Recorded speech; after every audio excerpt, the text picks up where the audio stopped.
Anytime I ever told a lie, my life got harder.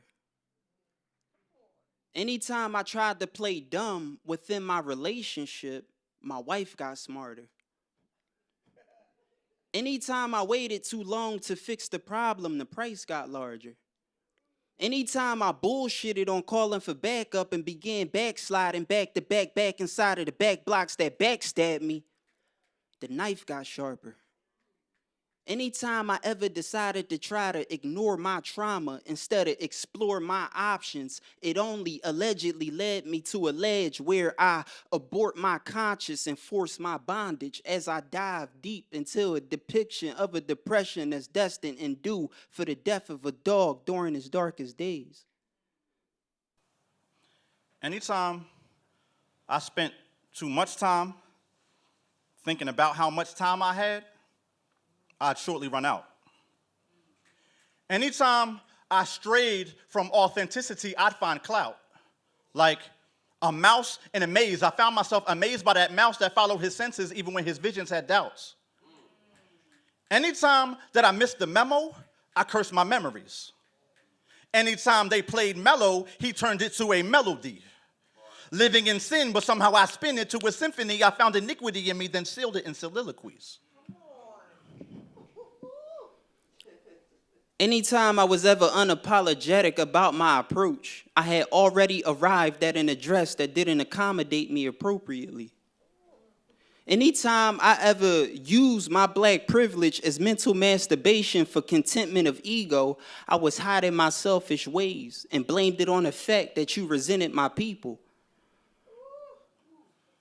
Anytime I fell on hard times, I'd fall back on felonies. I found comfort in crime. That 9 felt soft as felt to me. Life is a bitch.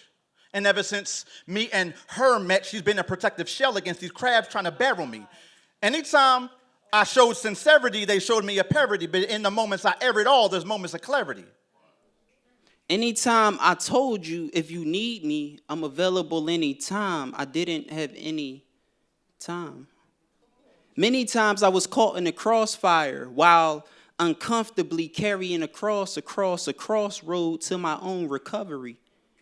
Anytime I ever put money before what mattered, it only gave me enough sense to sense that I was broken.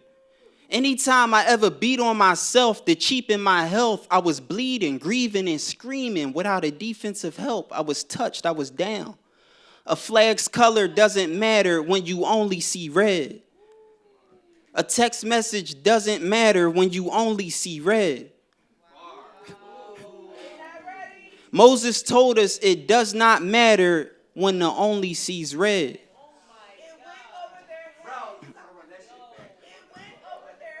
Anytime different wages of payments ricocheted the changes that demonstrated my maintenance, I felt degraded and tainted, emasculated and hated, as if the claim of my cadence was just negated and shaded.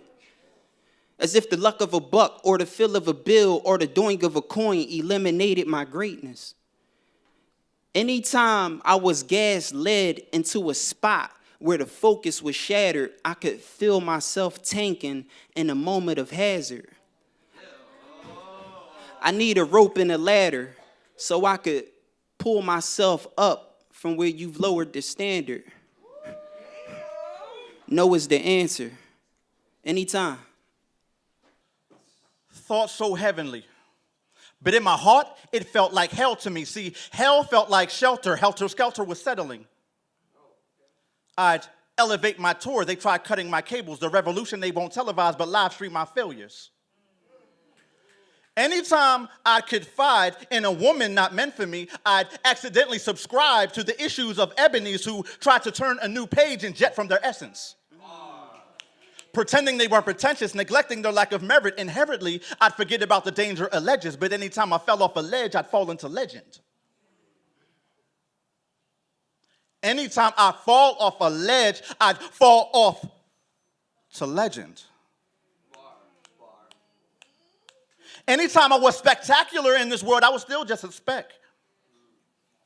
I got tens of millions of views, but they ain't seen me yet. 13,000 followers, lost in one moment. Momentum was stolen, but what I gained was where I was going because I don't write Grammy poems. I write Instagram gonna have to come and ban me poems. I don't write slam poems. I write, I'm gonna lift your soul, pick it up, and drop you down. That's body slam poems. But I'm sorry, I don't have any time. Poem.